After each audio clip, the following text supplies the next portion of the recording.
आदरणीय शिवाजीराव कोराटे साहेब यांच्या 47व्या स्मृती दिनानिमित्ताने आयोजित केलेल्या या शेतकरी मेळाव्यासाठी या ठिकाणी उपस्थित असलेल्या आजच्या कार्यक्रमाचे अध्यक्ष माजी आमदार संपतराव पवार पाटील, संस्थेचे अध्यक्ष सन्माननीय विठ्ठल कौशिक कोराटे, मंचावर उपस्थित असणारे सहकार, समाजकारण आणि राजकारणातले, शिक्षण कारणातले सर्व सन्मान्य आणि उपस्थित आपण सर्व,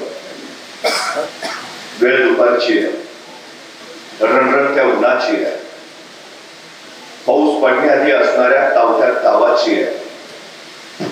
खरं तर ही वेळ अन्नग्रहणाची, ताण न घेता ताणून देण्याची. पण अशा परिस्थिती आपण इतक्या संख्येने इथं उपस्थित आहात ही आदरणीय शिवाजीराव कोराटे पाटील यांच्या कार्याची सगळ्यात मोठी पावती आहे. 47 वर्षानंतर सुद्धा त्यांच्या कार्याचं स्मरण करत, त्यांनी दिलेल्या विचारांवर पावलं टाकत आपण चालत आहात ही सगळ्यात महत्वाची गोष्ट आहे. शेतकऱ्यांसाठी लढणारा, समाजवादी विचारांशी बांधिलकी ठेवणारा, काळंबवाडी धरणाचे आणि वेदगंगा, दूधगंगा, साखर कारखान्याचे प्रवर्तक असणाऱ्या, शिक्षणाची गंगा या भागामध्ये प्रवाहित करणाऱ्या, नावानेच खऱ्या अर्थानं शिवाजीराव असणाऱ्या कोराटे साहेबांना अभिवादन करतो. खर तर आदरणीय पवार साहेबांनी आता आपलं मनोगत व्यक्त केलं, ते बोलले ते खरं आहे. मूल्य, तत्व या सगळ्या गोष्टी आता भागावर होऊन गेल्या. उरलाय ती फक्त सत्ता आणि मत्ता. राज्यव्यवस्थेच्या पायाशी नैतिक मूल्यांचं अधिष्ठान असावं लागतं. सत्य, न्याय, विश्वास आणि ईश्वर या नैतिक मूल्यांच्या पायावरच राज्यव्यवस्था ठामपणे उभा असते. पण राज्यव्यवस्थेच्या पायाशी जर ही नैतिक मूल्य नसतील तर ती व्यवस्था न राहता तो जनरलचा कायदा होतो आणि तिथं नागरिक नव्हे तर गुलाम तयार होतात. ही सगळ्यात मोठी वस्तुस्थिती आहे. आपण त्या प्रवासाला निघालो आहोत का, हा या क्षणी चिंतन करण्याचा सगळ्यात मोठा आशय आणि विषय आहे.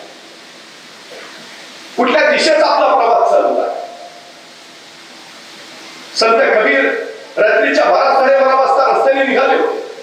दिवस थंडी प्रचंड पडली होती आणि रात्रीच्या 12-12:30 वाजता रस्त्याने जाताना अचानक त्या सन्नाट्यामध्ये संत कबीरांच्या कानावर कुणाच्या तरी रडण्याचे आवाज आले.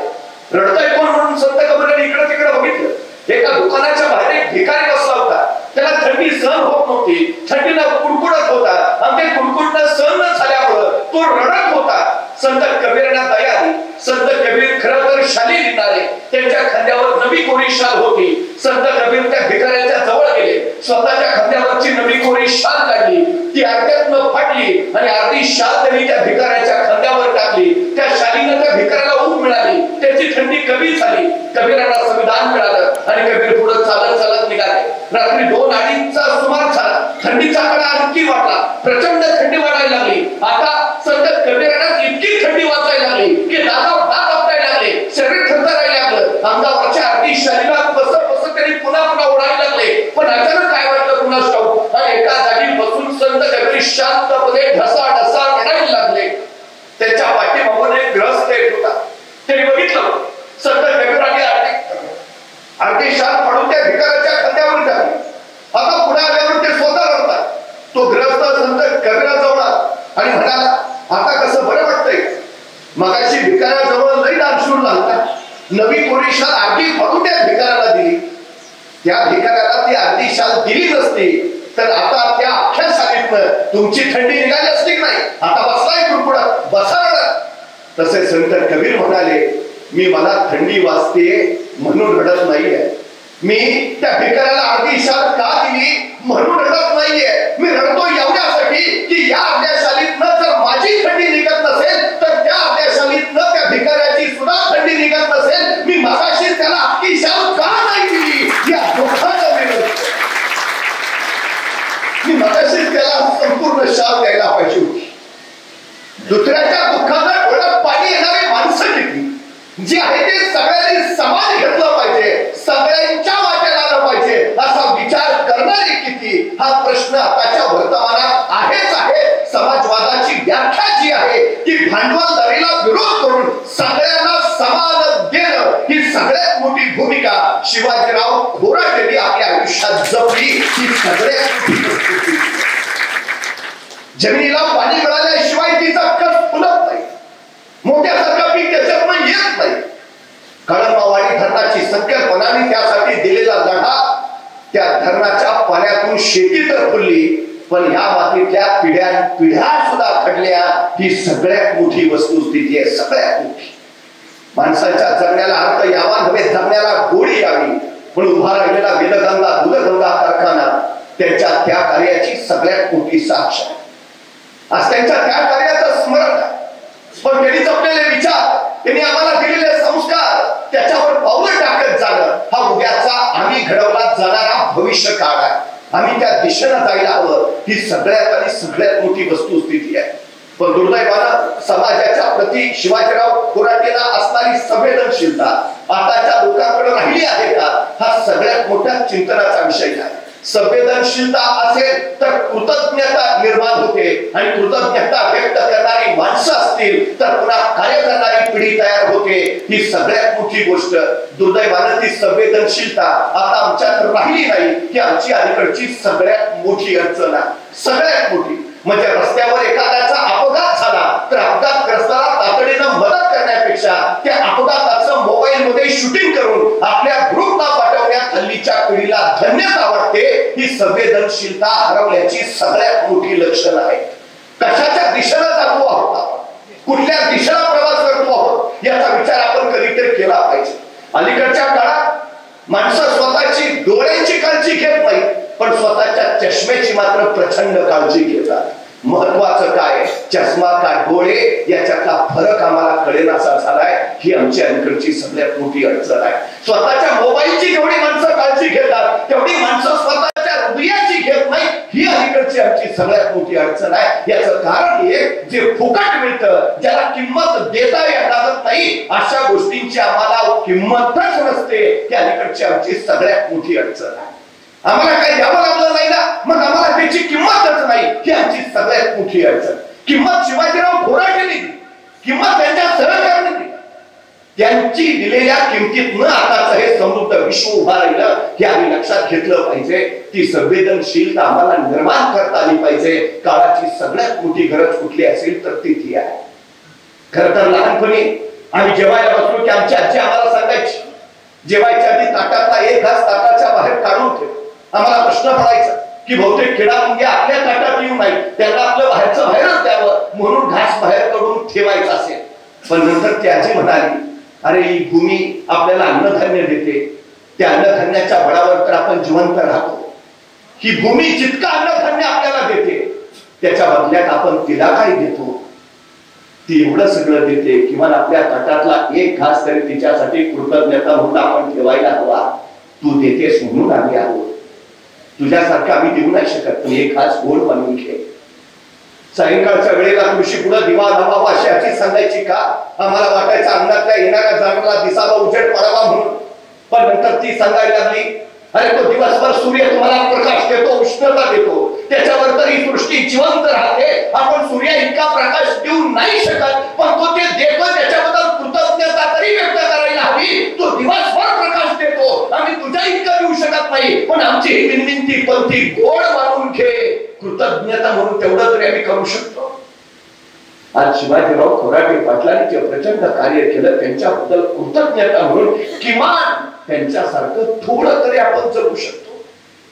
ही सगळ्यात मोठी कृतज्ञता. तुम्हाला आम्हाला करता येण्यासारखं हे सगळ्यात मोठं. आज प्रश्न आमच्याकडे सगळ्यात मोठा आला. गोष्टी अनेक झाल्यात आमच्याकडे. या देशातली 70% पेक्षा अधिक लोकसंख्या शेतीवर अवलंबून आहे.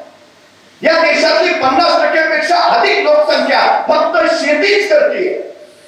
पण तरीही या देशात शेती आणि शेतकऱ्याला आजच्या काळात किती मोलाने महत्व आहे हा सगळ्यात मोठा चिंतनाचा आणि संशोधनाचा विषय आहे. एखाद्या मुलाला मी विचारतो तुला काय पुढे व्हायचं, तो सांगतो डॉक्टर व्हायचा, इंजिनियर व्हायचा, वकील व्हायचा, प्राध्यापक व्हायचा. 70% शेती करणाऱ्यांच्या देशात एकही तरुण मला असा भेटत नाही जो सांगतो मला शेती करायचं आहे, मला शेतकरी व्हायचं आहे. का? आमच्या पूर्वजांनी सांगून ठेवलं उत्तम शेती, मध्यम व्यापार आणि कनिष्ठ नोकरी. सूत्र उलट झालंय. आता उत्तम नोकरी, मध्यम व्यापार आणि कनिष्ठ शेती अशा अवस्थेला आम्ही येऊन ठेवलो. कशाच्या कारणामुळे, कुठल्या कारणामुळे? याचा विचार आम्ही शांतपणे करायला. कुठल्या दिशेला चाललो होता?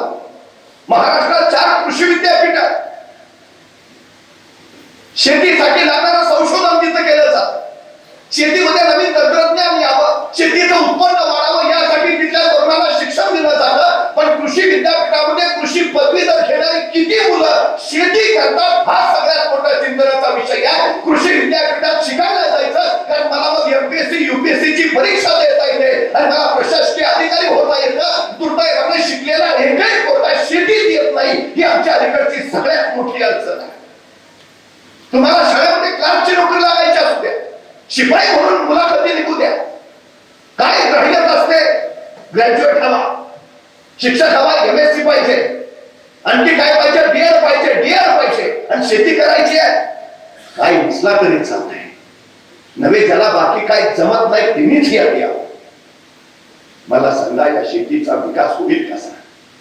बदलत्या काळाबरोबर बदलतं तंत्रज्ञान आलं. आम्ही जर याच्यात नवं काही निर्माण करत राहिलो तर आम्हाला याच्यात त्या गोष्टी दिसतील. दुर्दैवानं त्या गोष्टी इथं घडतात. अलीकडे सगळ्यात मोठी अडचण आहे. शेती परवडत नाही, शेती तोट्याची, शेतात काही नाही असं सातत्यानं सांगितलं. पण तुम्हाला मी आता सांगतो 2050 साली या जगाला जगवणारी फक्त शेती असेल आणि या जगाचा पोशिंदा शेतकरी तुम्ही बाकी सगळं काही करू शकता. पण जगात अजूनही असं यंत्र नाही ज्यात भाकरी टाकली की रक्त तयार होऊन बाहेर पडतं. शरीर नावाचं अलौकिक यंत्र आम्हाला दिलंय आणि भाकरी जगाच्या पाठीवर अशी कुठलीच वस्तू नाही की एखाद्या टेबलावर तुम्ही एखादं बीज ठेवा आणि त्यातनं वृक्ष व्हायची वाट बघा. नाही, एका बीजाचा वृक्ष करणारी असामान्य ताकद असणारी भूमी ती आम्हाला दिली. ती सुद्धा जगात कुणालाही निर्माण करता येणार नाही, अजिबात नाही. 1947 साली देश स्वतंत्र झाला तेव्हा देशाची लोकसंख्या होती 30 कोटी आणि जमिनीचं क्षेत्रफळ 2024 साली 1947 साली जेवढं या देशातल्या जमिनीचं क्षेत्रफळ होतं तेवढंच आहे. पण 47 साली लोकसंख्या होती 30 कोटी, आज झाली 130 कोटी. जमीन वाढली नाही, खाणारी तोंड वाढली. या वाढत्या लोकसंख्येला पुरणारं अन्नधान्य उपलब्ध करणं ही उद्याच्या भविष्यातली सगळ्यात मोठी गरज आहे, सगळ्यात मोठी. कारण भाकरीशिवाय कुणी जगूच शकणार नाही. मग या 130 कोटी लोकसंख्येला अन्न मिळणं, ते पुरवणं आणि ते निर्माण करणं हा शेतकरी सगळ्यात महत्वाच्या पदावर आणि सगळ्यात महत्वाच्या स्थानावर भविष्यात असेल. ही सगळ्यात मोठी वस्तुस्थिती आपण लक्षात घ्यायला शिकलं पाहिजे. आज जगात कुपोषणामध्ये भारत 3ऱ्या क्रमांकावर, दक्षिण आफ्रिकेनंतर भारताचा नंबर लागतो. 19% भारतातली मुलं कुपोषित आहेत, त्यांना पुरेसं अन्न मिळत नाही आणि हा देश कृषी प्रधान आहे असं आम्ही सांगतो. उद्याच्या भविष्यातली सगळ्यात मोठी समस्या कुपोषणाची आहे. अशा वेळी तुम्ही जर शेती करत असाल तर उद्या तुमचं किलोभर धान्य तोळाभर सोन्याच्या दराने विकलं जाणार आहे, हे पक्क लक्षात. जमीन वाढत नाही, खाणारी तोंड वाढत आहे. 19% आता कुपोषण आहे, आणखी काही काळात ते अधिकाधिक वाढेल आणि धनधान्याला प्रचंड भाव येईल. ही उद्याची सगळ्यात मोठी भविष्यवाणी आहे, सगळ्यात मोठी. आम्ही जमीन राखली का पाहिजे यासाठी. जमीन विकायची नसते, जमीन राखायची असते. उद्याचं भविष्य काय सांगतं? उद्या ज्याच्याकडे जमीन असेल त्याचीच सत्ता असेल, ही सगळ्यात मोठी वस्तुस्थिती आहे, सगळ्यात मोठी. पण दुर्दैवाने शेतीत परवडत नाही, शेतीत काही नाही असा नकारात्मक विचार करून शेतीपासून बाजूला जाण्याचा किंवा बाजूला होण्याचा अजिबात विचार करू नका. ही सगळ्यात महत्वाची गोष्ट आहे. आणखीन एक धोका आहे शेतीपुढचा. आमच्याकडे जमिनी क्षारफळ व्हायला लागल्या तर सगळ्या जगभरात जमिनींचं वेगात वाळवंटीकरण चालू आहे. इतक्या वेगाने शेत जमिनी वाळवंटात रूपांतरित व्हायला लागल्या की उद्याच्या काळात उपजाऊ जमीन शोधावी लागणार आहे. ही सगळ्यात मोठी वस्तुस्थिती आहे. जमिनीबद्दल कृतज्ञता का व्यक्त करायची आहे? कृतज्ञता व्यक्त करणं म्हणजे काय तर काळजी घेणं. आम्ही आमच्या जमिनीची किती काळजी घेतो हा सगळ्यात मोठा चिंतनाचा विषय. उद्याच्या भविष्य काळासाठी तुम्हाला जमीन राखावीच लागेल, पण ती राखण्याबरोबर तिच्यातली उपजाऊ क्षमता सुद्धा वाढवावी लागेल. हे येणाऱ्या भविष्य काळातलं सगळ्यात मोठं आव्हान आहे, सगळ्यात मोठं. आज काही संकट येताना दिसतील, येतात अडचण. आमदार साहेब, सध्याची परिस्थिती तुम्ही बोलला तसंच आहे. 2014 साली डीएपीचं एक पोतं होतं 750 रुपये आणि सोयाबीनचा दर होता 6000 रुपये. आज 2024 साली डीएपीचं एक पोतं झालंय 1900 रुपयाला आणि सोयाबीनचा दर आहे 4000 रुपये. गेल्या 75 वर्षात शेतीतल्या कुठल्याही वस्तूवर टॅक्स नव्हता. आता शेतीतल्या प्रत्येक गोष्टीवर 18% जीएसटी आहे. 18%. शेती परवडेल कशी? डॉक्टर बाबासाहेब आंबेडकरांनी राज्यघटनेमध्ये शेतीबद्दल सांगताना लिहिलंय की जोपर्यंत शेतीला तुम्ही उद्योगाचा दर्जा देत नाही तोपर्यंत शेतकरी सुखी होऊ शकत नाही. तुमच्या भागात एखादी एमआयडीसी आली, त्या कारखानदाराला जमीन मोफत दिली जाते, पाणी मोफत दिलं जातं, वीज बिलात सवलत दिली जाते, 5 वर्ष कधी कुठलाही कर भरायचा नाही का तर उद्योगधंदे वाढले पाहिजे. जर एखाद्या कारखान्याला तुम्ही एवढ्या सवलती देत असाल, शेतीला जर उद्योग वाढलं आणि शेतीला जर तुम्ही एवढ्या सवलती दिल्या तर माझा बळीराजा शेतातलं सोनं पिकवण्याशिवाय राहणार नाही. ही सगळ्यात मोठी गोष्ट. पण त्याच्यापुढे सतत संकटांची मालिका, सतत अडचणींचा डोंगर. राब राब राबतोय तो, राब राब. पण हातात काय आहे? काही नाही. ही त्याची सगळ्यात मोठी अडचण, सगळ्यात. एका शेतकऱ्याला एकदा विचार, यंदा शेतात काय पेरलंय? अरे म्हटलं यंदा शेतात गहू पेरलाय का? म्हटलं नाही, यंदा पाऊस पडायची शक्यता कमी आहे त्यामुळे गहू पेरलाच नाही. बरं म्हटलं मग यंदा शेतात मका तरी केलायस का? नाही, यंदा मक्यावर कीड पडायचा संभव आहे त्यामुळे मकाही केला नाही. मग म्हटलं यंदा शेतात केलेच तरी काय? नाही म्हटला, यंदा कुठला धोका पत्करायलाच नको म्हणून यंदा काय पेरलंच नाही. अरे जर काय पेरलंच नाही तर काय उगवणारच नाही, जर काय केलंच नाही तर काय मिळणारच नाही. पण या जगाच्या पाठीवर एकच माणूस असा आहे, किती नुकसान होऊ द्या, किती तोटा होऊ द्या, निसर्गानं किती फटके देऊ द्या, तो जून उजाडला की पेरणीचं यंत्र घेऊन शेतात उभा असतो. जीव गहाण टाकून व्यवसाय करणारा एकमेव माणूस म्हणजे शेतकरी. ही दानत, ही ताकद दुसऱ्या अजिबात अजिबात नाही. उघड्या माळावर कष्टाचं सगळं संचित ठेवून तिथंच शेजारी झोपणारा निर्धोकपणे एकच माणूस मी बघितलाय, शेतकरी. सोनं सगळं शेतातलं असतो.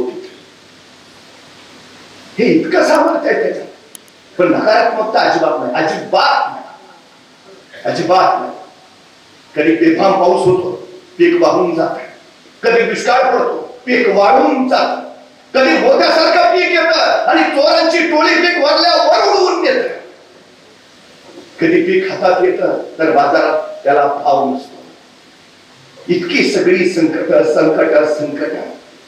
पण तरी शेतकरी खचत नाही. त्याच्या घराच्या आड्याला 4 कणसाची पेरं बांधलेली असतात. कुणी आलं की विचारतो हे काय आहे, ते म्हणतो बेनं ठेवलंय. बाकीचे लोक दाणे तयार करतात, एकमेव शेतकरी असा आहे जो बेनं तयार करतो.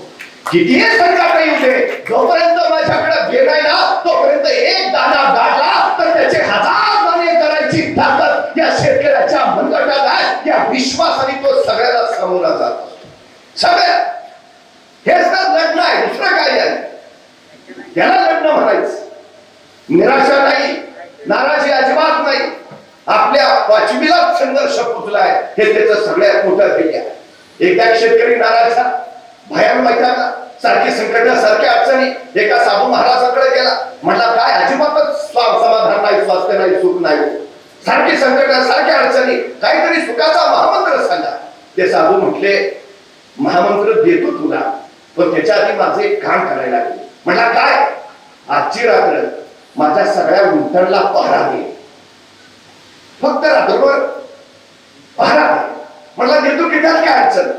तसं नाही, सगळे उंट जेवढे एका वेळेला झोपतील त्याच वेळी तू झोपायच. मग सकाळ भेटला की देतो तुला मात्र. ते म्हणला एवढंच ना, करतो ना, अडचण काय आहे? त्याला काय वाटलं उंट जास्ती असतं किती जातील, ते काय माणसं आहेत का रातभर टीव्ही बघायला मोबाईलवर बसायला? 11-12 वाजता उंट झोपून जातील, आपणही झोपून जाऊ. जमतंय. त्या रात्री तो साधूच्या उंटाच्या गोट्याला पहरा द्यायला बसला. 11-11:30 वाजले आणि त्याने बघितलं एक उंट झोपलाय. म्हटलं झाली सुरुवात. तेवढा दुसऱ्यात पण उंट झोपला, त्याला आणखी समाधान, झोपला दुसरा पण. तेवढा तिसरा झोपला. आता तिसरा झोपला तो पहिला झोपल्याला दणकन उठून उभा राहिला. त्याला हे का उठलं म्हणजेच हे जरा कटळतोय नाही कटळतोय, तोपर्यंत चौथं झोपलं, पण 2 नंबरचं परत उठून उभा राहिलं. रात्रभर असं चालत राहिलं. एक झोपतय तर दुसरं उठून उभा राहतोय. रात्रभर त्याच्या डोळ्याला डोळा लागला नाही. सकाळ झाली, तो साधूंकडे गेला. म्हटला देताय ना महामंत्र? साधू म्हटले ते जरा ठेव बाजूला, मला सांग रात्री झोप चांगली झाली का नाही? बोला कशाची झोप राहाव, रात्रभर डोळ्याला डोळा लागला नाही. असा क्षणच आला नाही ज्या क्षणी सगळे उंट एकाच वेळी झोपले. एक झोपलं तर दुसरं उठतंय, ते झोपतंय तर तिसरं उठतंय, क्षणभर झोप नाही. साधू म्हटले अरे आयुष्याचं तुझ्या असंच आहे ना, की आयुष्यात असा मला माणूस दाखव ज्याच्या आयुष्यात एकही संकट नाही, ज्याच्या आयुष्यात एकही अडचण नाही, ज्याच्या आयुष्यात एकही प्रश्न नाही. माणसाच्या आयुष्यात असा क्षणच येत नाही ज्या क्षणी त्याला कुठलाच प्रश्न नाही. एक संकट थांबलं की दुसरं लगेच उठून उभा राहतं, दुसरं बसतंय तोपर्यंत तिसरी अडचण उभा राहते. त्याच्या आयुष्यात असा क्षणच येत नाही. शेतकऱ्याचं आयुष्य हे असं आयुष्य आहे, एक प्रश्न संपत नाही तोपर्यंत दुसरा प्रश्न उभा राहतो. पण संघर्ष हाच त्याच्या कर्तृत्वाला उंची देतो. ही सगळ्यात आणि सगळ्यात महत्वाची गोष्ट आहे, सगळ्यात महत्वाची. तो असं नाही म्हणत आहे की कशासाठी करायचं, का करायचं, अजिबात नाही, अजिबात नाही. कधी असं बघितलंय का? मी परवा एका शेताच्या बांधावर निघालो होतो. बांधावर एक शेतकरी निवांत बसला होता. त्याला म्हटलं काय राव निवांत बसलाय? म्हटलं मग काय करायचं? म्हटलं शेताची मशागत करा. बरं म्हटलं केली मशागत, मग काय होईल? म्हटलं तुम्ही जे पेरसाल ते चांगलं उगवून येईल. बरं म्हटलं आलं चांगलं उगवून, मग काय होईल? म्हटलं तुम्हाला चांगलं पीक मिळेल. बरं म्हटलं पिढ्याला चांगलं पीक, मग काय होईल? म्हटलं तुम्हाला चांगलं उत्पन्न घावलं. बरं म्हटलं घावलं चांगलं उत्पन्न, मग काय होईल? उत्पन्न बाजारातून विका. बरं म्हटलं विकलं बाजारातून, मग काय होईल? म्हटलं तुम्हाला चांगले पैसे मिळतील. बरं म्हटलं मिळाले चांगले पैसे, काय होईल? काय होईल? म्हटलं त्या पैशातनं तुम्हाला पाहिजे तिथे विकत घेता येईल. बरं म्हटलं घेतलं विकत, मग काय होईल? मग तुम्हाला निवांत आरामात राहता येईल. मग माझा आता बांधाव काय चाललंय? हा सगळा उद्योग जर निवांत आरामात राहण्यासाठीच करायचा आहे तर आता बांधावर आरामातच आहे. कधी दिसलाय कुठे शेतकरी असा? हे सगळं मिळवून काय मिळवायचं आहे? आराम ना. मग कशाला उचापत करू, बसतो नाहीतच, चुकून नाही. का चाललंय हे सगळं? कशासाठी चाललंय? माणसं 2 पद्धतीची असतात, एक आराम करणारी आणि दुसरी आराम हराम मानून इतरांच्या वाट्याला आराम यावा यासाठी आयुष्य खर्च करणारी. हे जग पहिल्या प्रकारच्या माणसांना ओळखही देत नाही. जयंत्या पुण्यतिथ्या कुणाच्या होतात? जो स्वतःचा आराम हराम मानून इतरांच्या वाट्याला आराम यावा यासाठी आयुष्य खर्च करतो, त्याला शिवाजीराव खोराटे साहेब हे तसं व्यक्तिमत्व होतं. जरी स्वतःचं आयुष्य स्वतःच्या आरामासाठी नाही तर इतरांच्या आयुष्याला आराम मिळावा यासाठी खर्च केलं. आणि शेतकरी हा एकमेव असा आहे जो स्वतःसाठी नव्हे तर या मातीतला प्रत्येक जीव जगावा यासाठी काम करत असतो, यासाठी मिळत असतो. सगळ्यात महत्वाची गोष्ट आहे, स्वतःसाठी नाही. काही नाही. त्याचा विचार करा. एक दिवस शेतकऱ्यांनी संप केलाय, सृष्टी जगेल. 2 वर्ष कोरोना आला, 2 वर्ष सगळं जागेवर थांबलं होतं. फक्त 2 माणसं सतत काम करत होती, एक शेतकरी आणि दुसरा डॉक्टर. त्यांनी हे जग जगवलं. मग शेतकरी किती महत्वाचा आहे? जीव जगवणारा शेतकरी आहे. जगाचा पोशिंदा का म्हणायचं याचं कारण तू आहे. अभिमान बाळगायला हवा आपण. आणि आम्ही जे पिकवतो ते तुम्ही खाता मग जगता, तसले आमच्याकडे बघताना आम्हाला सांगता.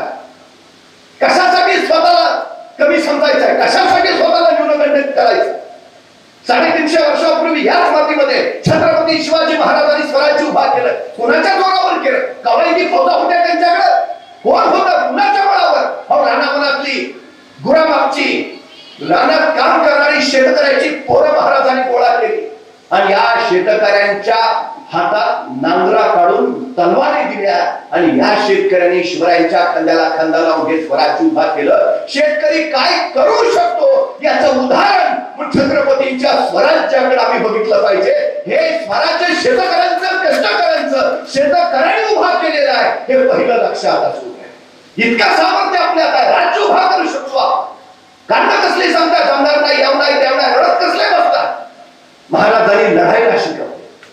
लढाई फक्त एक गोष्ट कायम लक्षात असू, निराशा झाली, नाराजी आली म्हणून हातावर हात ठेवून बसू नका. अजिबात बसू नका. बसली संपली, थांबली संपून गेली. 5 किलोमीटरची शर्यत जिंकणाऱ्या धावपटूला विचारलं तुमच्या यशाचं रहस्य? तू म्हणला मी थांबलो नाही. जिंकायचं एकच कारण आहे, थांबू नका. थांबू नका. काही बिघडत नाही तुमचं. संकट किती येऊ द्या, तुम्ही फक्त थांबू नका. बस. जे रडतात ती थांबलेली असतात, कारण थांबल्याशिवाय रडताच येत नाही. तुम्ही मला चालता चालता रडणार माणूस दाखवा. ते नाराज निराशून कोपऱ्यातच बसलेलं असतं आणि बसलेला माणूस रडण्याशिवाय दुसरं काही करू शकत नाही. तुम्हाला जिंकायचं असेल तर तुम्हाला उठलं पाहिजे, हालचाल केली पाहिजे. ही सगळ्यात महत्वाची गोष्ट आहे. एक शेतकरी आपल्या गाढवाला घेऊन संध्याकाळच्या वेळी रानात निघाला होता. रानात निघता निघता अचानक त्या गाढवाचा पाय सटकला आणि ते कोरड्या विहिरीत धार दिशी पडले. आता रान पार आड बाजूला शेजारी कुणी चिटपा करू नये. गाढव तर खाली विहिरीत पडले, वर काढायचं कसं? तो शेतकरी प्रचंड प्रयत्न करत बसला, गाढव वर काढलं पाहिजे. ते गाढव सुद्धा आपल्या झाडलेला आता पण ते वर काही निघाले ना, विहीर खोल काढायचं काय? शेवटी त्या शेतकऱ्याने विचार केला, मला असं तसं गाढवाचं वय पण झालं, आता काय लय जगल असं पण वाटत नाही. आणि दुसरी गोष्ट आता ह्याच्यानं काय फार काम होईल असं पण नाही. मग उभं यांना वर काढण्यात कशाला त्यापेक्षा काम करतो, ह्यात विहिरीत माती टाकतो गाडून आपला विषय संपला. तर मी याला गाडायचं काय, समजू गेलंय ना आपलं, टाकू गाड. आता माणसं नाही, वर काढता येईना, करायचं काय? तडफड दोघांची पण संपून टाकतो म्हणजे तडफड त्याची. मग या शेतकऱ्यानं काय केलं, हातात असणाऱ्या खोऱ्यानं त्या विहिरीच्या कडेची माती आपली विहिरीत टाकलायला सुरुवात केली. जशी विहिरीत माती पडायला लागली, त्या गाढवाच्या अंगावर ढासळायला लागली. ते गाढव एकदम हादरलं. यानं वर बघितलं तर हे वरण. त्या गाढवाला काय कळेना, जर माती अंगावर पडली की ते मग अंग झाडायचं आणि मग अंगावरची माती त्याच्या पायाखाली यायची आणि मग त्याच्या पाया उभा राहाय, माती उभा राहायचं. वर्ण शेतकरी माती ढकलतोय, हे अंग झिजावतोय, माती खाली पडते, माती खाली पडली की त्याच्यावर ही उभा राहते. तासा 2 तासाने शेतकऱ्याच्या लक्षात आलं आणि ही 4-5 फूट वर आली. संकटावर मात कशी केली? ते गाढव की आता पडलोय, संपलोय, रडत बसलो नाही जागेवर. त्याने हालचाल चालू ठेवली. काय व्हायचं ते होते, हालचाल करत राहा, हालचाल करत राहा. त्याने गाडायला माती टाकली, त्याने त्याचा वापर केला. अंगाची माती झाडायची, पायाखाली घ्यायची, त्याच्यावर भरायचं. आणखी तासाभरात ते गाढव बघता बघता दंदिशी वर आलं आणि विहिरीच्या बाहेर निघून गेलं. यशाचं सूत्र काय माहितीये? कसली परिस्थिती येऊ द्या, फक्त बसून राहू नका.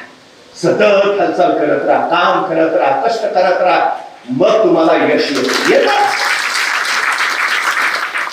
कायम सांगतो, अगदीच काय काम नसलं ना तर किमान माशा मारायचं तरी काम करा.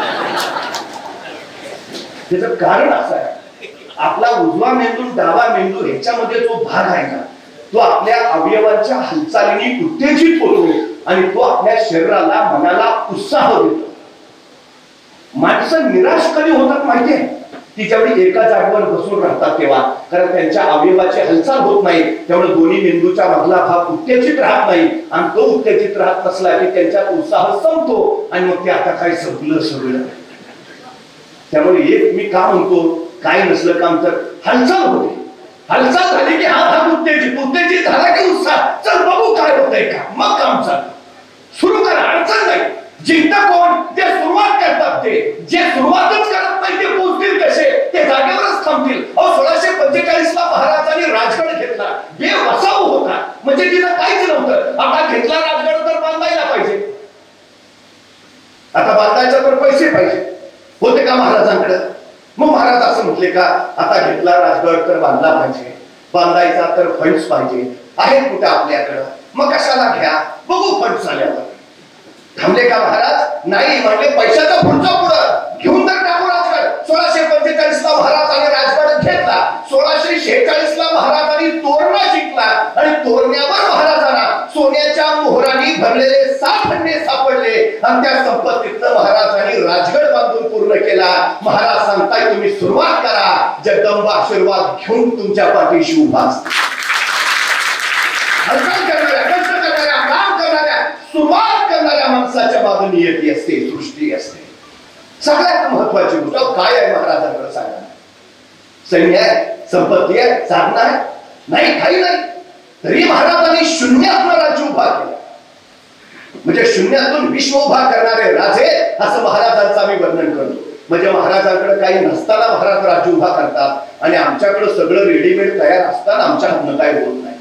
नाहीतर एखाद्याला ढाल द्यावी, तलवार द्यावी, एवढंच काय त्याला घोड्यावर घेऊन बसवावा, त्याच्या पुढे जाऊन त्याला रणांगणात घेऊन सोडावा आणि मग म्हणावं, लेका आता तरी लढ, तरी पट्ट्याने वाटत आणि लढली. तो लढू कसा? एक हातात ढाल आहे, दुसऱ्या हातात तलवार आहे, दोन्ही हात एकले जायचा.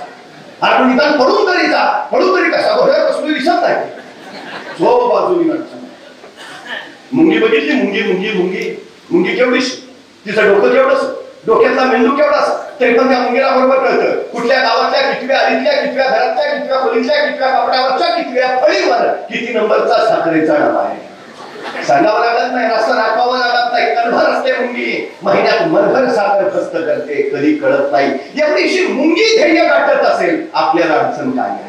आपण कसली कारण सांगत बसतो? नाही आम्ही गरीब आहे ना, आणि चांगला आहे ना, श्रीमंत व्हायला तुला मिळालेली ही सर्वोत्तम संधी आहे. नाही, मला तर बुद्धी कमी आहे. उत्तम विद्वान व्हायला तुला मिळालेली ही सर्वोत्तम संधी आहे. स्वतःच्या कमतरताना बलस्थान बनवा आणि त्या बलस्थानाच्या बळावर स्वतःच्या कर्तृत्वाचा ध्वज फडकवा. हे यशाचं सूत्र आहे. लढायचं नाही, लढायचं. तुम्हाला माहितीये, मुंग्या आंधळ्या असतात. मुंग्या ह्या जीवाला दृष्टी नाही, तरी मुंग्यांची रांग चुकलेली मला फक्त दाखवा, दाखवा मला. का नाही, आज आहे शाळेत कार्यक्रम, आणि शाळेच्या कार्यक्रमाला निघाली येता येता पण येतो जरा मुंगीचं कधी बघितलंय? शिस्त अजिबात सोडत नाही, अजिबात सोडत नाही. आमची माणसं नाराज कधी होतात माहितीये? शेती बेभरवशाचीच आहे, ती निसर्गावरच अवलंबून आहे. निसर्गाने कृपा दाखवली तर भरभर भरवून धान्य आहे, आणि त्यांना कृपा दाखवली तर तुम्ही कितीही कष्ट करा, काही उपयोग नाही. पण हे येतच राहतं ना, हे चालूच आहे. मग माणसं जरा नाराज होतात, खचतात. खचली की मग परत नको त्या वाटात गुंडाळतात. त्यातनं मिळतं काय, साधतं काय? काहीच नाही, अजिबात. मी वारंवार सांगतो, तुम्ही कुठल्याही क्षेत्रात असा, कुठल्याही प्रांतात असा, तुम्ही नोकरी करत असा अथवा तुम्ही शेती करत असा, एक गोष्ट किमान सलग 3 वर्ष करा. 3 वर्ष करा. आमच्याकडे आमदार साहेब लोक आलं करतात. एखादा आता मध्ये कोरोना झाला, मुंबईत लोक सगळी गावात, मी का जमीन ठेवा म्हणतो, उद्या एखादा कोरोना आला तर ही मुंबईवाली परत जाणार कुठं? त्यांना गाव तर पाहिजे, वेस तर पाहिजे, पांढर तर पाहिजे, स्वतःची जमीन तर पाहिजे. का ठेवायचं हे? 70 वर्षाचं म्हातारा आंब्याचं झाड लावत होतं. एक खवचट पोरगाला म्हणलं, बाबा काय करताय? आणि आंब्याचं झाड लावतोय. बरं, आंबं खायला टिकणार आहे, तुम्ही ते लावताय. ती म्हातारा म्हटलं, मी मला खायला लावतच नाही, मी लावलं तर माझा नातू खाईल, पण मीच नाही लावलं तर माझ्या नातवाला मिळेल तरी कसं? एक आंब्याचं झाड मोठं व्हायला किती वर्ष जातात त्याला फळं यायला? की आताच्या पिढीची जबाबदारी आहे की पुढच्या पिढीला जर काय मिळायचं असेल तर ते आता आपण पेरून ठेवलं पाहिजे, लावून ठेवलं पाहिजे. उद्याची पिढी गावाकडे यावी वाटत असेल तर जमीन राखली पाहिजे. कुठे जातील? आमच्याकडची त्या कोरोनाच्या काळात सगळे मुंबईकर गावाकडं. शेतीत काय इंटरेस्ट आला एकदम, सगळ्यांनी राव पैसा हातला आल्यात. आणि त्या वर्षी आलं नेमकं 7,000 रुपये सगळी डब्यात. कोरोना संपला, शेतीत काय दम नाही म्हणून गाड्याने बॅगा भरल्या परत मुंबईला. दुसऱ्या वर्षी ज्यांनी आलं केलं त्यांना भाव मिळाला 70,000. 7चा 70,000. त्या एका वर्षात कोट्यावधी रुपये शेतकऱ्यांनी कमावलं. 10 वर्ष शेतात काय मिळालं नव्हतं, त्यांनी अक्षरशः 10 कोटीचे बंगले बनले. का सातत्य महत्वाचं आहे? काही करायचं ना, कुठलंही पीक करा, पण सलग 3 वर्ष करा. ती माता तुम्हाला भरभरून दिल्याशिवाय राहणार नाही. हे सगळ्यात महत्वाचं, ही सगळ्यात महत्वाची गोष्ट आहे. पण आमच्याकडे सातत्य नाही. ते सातत्य मुंगीकडे आहे, ती थांबलेली दिसतच नाही. एका तत्वचिंतकाला कुणीतरी विचारलं, हे जग कधी संपेल? तो तत्वचिंतक म्हणाला, ज्या दिवशी एखादी मुंगी निवांत एकाच जागी आराम करताना तुम्हाला बसलेली दिसेल, त्या दिवशी समजून जा जगाचा अंतकाळ जवळ आला आहे. मला फक्त निवांत आराम करत बसलेली मुंगी दाखवा. चुकून दिसणार नाही, अजिबात दिसणार नाही, अजिबात. सतत काम जिंकतो कोण? जो सतत कार्यरत असतो तो. एवढीशी मुंगी पण सतत काय लोक सांगतात, इतकं काम करायचं, मारायचं. कामानं माणूस कधीही मरत नाही. माणूस कामाच्या ताणानं मरतो, हे लक्षात घ्या. ताण कधी वाढतो? काम साठलं की काम कधी साठतं, रेंगाळत ठेवलं की रेंगाळत कधी ठेवतो, ध्येय नसलं की ध्येय कधी नसतं, गांभीर्य नसलं की गांभीर्य कधी नसतं, का जन्माला आलोय हेच माहिती नसलं. ज्याचा ठरलाय तो कामातच असतो, करतच असतो. सगळ्यात महत्वाचं वैशिष्ट्य आहे, सतत काम करत राहा, तुमचा कुणीच पराभव करणार नाही. ही सगळ्यात महत्वाची गोष्ट. सातत्य ही अत्यंत गरजेची गोष्ट आहे, अत्यंत. तुम्हाला माहितीये, जिथं आंब्याचा नदीचा उगम होतो, दर 7 सेकंदाला पाण्याचा एक थेंब पडतो. दर 7 सेकंदाला. हजारो वर्ष झाली त्या नदीचा उगमाजवळचा 7 सेकंदांनी एक थेंब पाण्याचा क्रम चुकला नाही. त्या 7 सेकंदांनी एका थेंबाने या जगातली सगळ्यात लांब नदी म्हणून अमेझॉन ओळखली जाते. सातत्य सगळ्यात मोठी ताकद आहे, सगळ्यात मोठी ताकद आहे सातत्य. त्यामुळे कुठलीही गोष्ट असू द्या, सातत्य अत्यंत महत्वाचं आहे, अत्यंत महत्वाचं. दुसरा महत्वाचा मुद्दा काय? तुम्ही कृती करायला निघालाय, सुरुवात करायला निघाला. सगळ्यात महत्वाची गोष्ट काय? काय करताय, कुठे करताय, कधी करताय, कसं करताय, अभ्यास हवा. आज अमेरिकेतल्या शेतकऱ्यांचं सरासरी वय 58 ते 59 वर्ष आहे. ऑस्ट्रेलियातल्या शेतकऱ्यांचं सरासरी वय 55 वर्ष आहे. आणि भारतातल्या शेतकऱ्यांचं सरासरी वय 51 वर्ष आहे. म्हणजे शेतीत काम कोण करतं? 50 ओलांडलेले सगळे. 35, 40, 20, 22चे तरुण शेतीकडे वळत नाहीत. ही आमची सगळ्यात मोठी अडचण आहे. 50, 55, 60 ही लोक शेती करतात. हे सर्वेक्षण आहे. नव्या कल्पना, नव्या संकल्पना कशा येतील, अभ्यास तो कसा होईल. कधीतरी आम्हाला हा प्रश्न पडला पाहिजे. कुठल्याही क्षेत्रात असा सगळ्यात महत्वाची यशस्वी होण्याची गुरुकिल्ली आहे, तुमचा त्या क्षेत्राचा पूर्ण सर्वांगीण अभ्यास हवा, पूर्ण अभ्यास. आमच्या गावातली 4 पोरं नोकऱ्या नाहीत म्हणून काय करायचं म्हणून फारच विचार करत बसली. मग एका पोरानं कल्पना काढली, म्हणला नोकऱ्या तर मिळत नाही, मग एखादा धंदा तर चालू करू, उद्योग तरी काढू.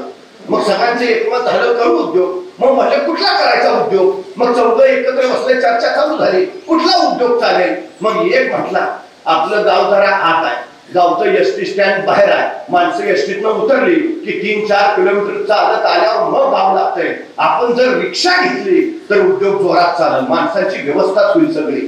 मग चौघांनी पैसे काढले, चौघात मिळून एक रिक्षा घेतली. नवी कोरी रिक्षा त्यांनी एसटी स्टँडवर लावली, रिक्षा स्टँडवर लावली. आणि या चौघातले 3 रिक्षात मागं बसले, चौघात पुढे बसले. एसटी आली, माणसं उतरली, रिक्षा बघून हरकली, रिक्षा जवळ आली, वाकून बघितलं, नाही फुल आहे. चलो पहिलं 6 महिने झाले यांचा व्यवसाय चालू. 6 महिन्याला परत सगळी एकत्र बसली. म्हणजे त्या उद्योगात काय राम नाही, दुसरा कुठला तरी केला पाहिजे.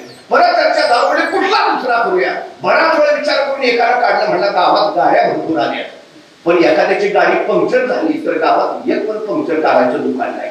पंक्चर काढायचं दुकान टाकून जोरात चाललं. मग परत चौकाने पैसे काढले, चौकात मिळून पंक्चर काढायचं दुकान टाकलं. पण पंक्चर काढायचं दुकान टाकून 6 महिने झाले तर ह्याच्या दुकानात एकही गाडी आली नाही पंक्चर काढायला. का? हे पंक्चर काढायचं दुकान 4थ्या मजल्यावर टाकलं. काय करताय, कुठं करताय, कधी करताय, कसं करताय, या प्रश्नाची उत्तरं मिळवणं याचा अर्थ अभ्यास करणं. आमच्या शेतीचा आम्हाला अभ्यास किती आहे? अहो, शेतीशास्त्र म्हणजे काय? पेरायचं, वाढवायचं, कापायचं, मळायचं आणि इकायचं म्हणजे शेती नव्हे.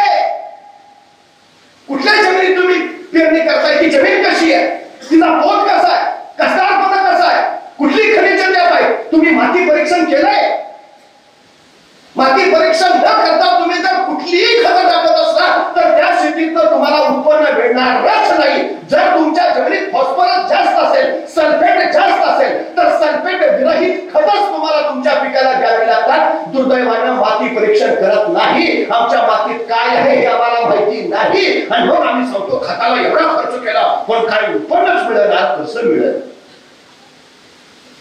तुम्ही तुमच्या जमिनीत असताना पाण्याचं परीक्षण केलंय? काय आहे तुमच्या पाण्यात? कॅल्शियम आहे, मॅग्नेशियम आहे, कुठली खनिजे जास्त आहे? आणि तुमच्या पाण्यात जर मॅग्नेशियमचं प्रमाण जास्त असलं आणि वरनं तुम्ही तुमच्या ऊसाला मॅग्नेशियमचा डोस दिला, तुमचा ऊस खुरटल नाही तर काय होईल? तुम्ही पाणी परीक्षण केलंय? आजूबाजूच्या वातावरणाचा अभ्यास केलाय? हवामान कसं आहे बघितलंय? कुठल्या हवामानात कुठले रोग येतात त्याचा अभ्यास आहे? कुठले रोग पडल्यावर त्याच्यावर काय फवारलं पाहिजे हे तुम्हाला माहिती आहे का? दुकानात जातात दुकानदाराला म्हणतात माहितीये, पांढरं पांढरं दिसतंय जरा मला, ते फळतो पाहू की हजारची. तुम्हाला अभ्यास, अभ्यास कुठं आहे? हा अभ्यास असेल तर यश मिळेल. तुम्हाला माहितीये परदेशातलं प्रचंड औषधं भारतातल्या शेतीसाठी आयात केली जातात, प्रचंड. आमची पोरं त्या क्षेत्रात उतरू शकतात नाही, संशोधन करू शकतात. आमच्या किती लोकांनी अभ्यास केलाय? जास्त पावसात येणारं वाण कुठलं, पाऊस नाही पडला तरी टिकणारं वाण कुठलं, याचाच पडणार नाही, रोगच येणार नाही, अशा बियाण्याचं निर्माण कसं करता येईल? हा अभ्यासाचा नाही, शेतीचा अभ्यास आहे. हे आम्हाला कळालं पाहिजे, हे आम्हाला उमगलं पाहिजे. हा अभ्यास आहे सगळ्यात महत्वाचा. छत्रपती शिवाजी महाराज स्वराज्यासाठी यशस्वी झाले कारण काय माहितीये? अबेकरे नावाचा एक फ्रेंच प्रवासी कोकणातल्या चौच्या कार्यात उतरला. त्याला राजापूरच्या बंदरात जायचं होतं पण महाराजांच्या कार्यालयानं परवाने घेतल्याशिवाय त्याला पुढे जाताच येणार नव्हतं. तो महाराजांच्या कार्यालयात पोहोचला. आता त्याला काय पाहिजे? राजापूरला जायचा परवाना, की हवा निघून जावं ना. पण परकीय लोकांकडे वैशिष्ट्यपूर्ण गुण आहे, त्यांच्याकडे पराकोटीची जिज्ञासा आहे. तुमचा आमचा स्वतःबद्दल जेवढा अभ्यास नाही तेवढा आपला पाश्चात्याने अभ्यास करून ठेवला आहे. 179 इंग्रज आले होते या भारतात पहिल्यांदा, 179. त्यांनी पहिला आपल्या लोकांचा देशाचा अभ्यास केला आणि त्यांना कळालं त्या लोकांवर राज्य करणं सोपं आहे. मग त्यांनी 1000 इंग्रज आणखी बोलवून घेतले, मग आणखी 1000 आणखी 1000. 1947 साली त्यांनी देश सोडला तेव्हा एकूण इंग्रज फक्त 1 लाख होते आणि देशाची लोकसंख्या होती 30 कोटी. म्हणजे 1 लाख इंग्रजांनी 150 वर्ष 30 कोटी जनतेवर राज्य केलं. कशाच्या बळावर? सामर्थ्याच्या नाही, शस्त्राच्या नाही, फक्त अभ्यासाच्या बळावर. आपला अभ्यास केला त्याने, थोडा थोडा नीतीकडे अवलंबली. त्यांना माहिती आहे ही माणसं कशाला पेटतात, कशाला चेपतात, कशाने एकमेकाच्या अंगावर जातात, आपलं काम सोपं कशी करतील. अभ्यास आहे आपला सगळा. आमचा किती अभ्यास आहे? अहो, मुळात अभ्यास वाचण्याची लक्षणं कुठली माहिती आहे? सतत प्रश्न पडत राहणं, सतत प्रश्न पडत राहणं. इथं शिक्षक आहेत सगळे, हल्ली पोरं वर्गात प्रश्न विचारतात का? प्रश्नच विचारत नाही. प्रश्न न विचारायची 2 कारण आहेत. 1 सगळं कळलंय आणि 2 काहीच कळलं नाही. गुणाच नाही, जिज्ञासा राहिला आमच्यात अजिबातच नाही. मला कधी कधी बरं वाटतं, बरं झालं ते सफरचंदाच्या झाडाखाली न्यूटनच बसला होता. नेमकं ते सफरचंदातून सफरचंद खाली पडलं आणि ह्याला प्रश्न पडला सफरचंद खालीच का पडतं, आणि मग गुरुत्वाकर्षणाचा शोध लागला. खरंच बरं वाटतं मला की बरं झालं ते न्यूटनच बसला होता सफरचंदाच्या झाडाखाली. आपल्यात एखादा बसला असता आणि पडला असतो सफरचंद खाली, काय प्रश्न पडला असता त्याला? बरं झालं मी असतानाच पडलं. दुसरा प्रश्न, बरं झालं आणखी कुणी नाही, अकेले अकेले खायले. आणि जर एखाद्याला प्रश्न पडला सफरचंद खालीच का पडलं, आणि त्यानं विचारलं आपल्या वडिलांना, बाबा सफरचंद खाली का पडलं? बाबा म्हणाल खाना मुकाट्यानं, काय डोक्याला ताप कमी आहे. संपला आमचा न्यूटन सफरचंदाच्या झाडा. किती जिज्ञासा आहे आमच्या, आहे ही जिज्ञासा तुम्हाला ज्ञान देते, ही जिज्ञासा तुमचा अभ्यास वाढवते.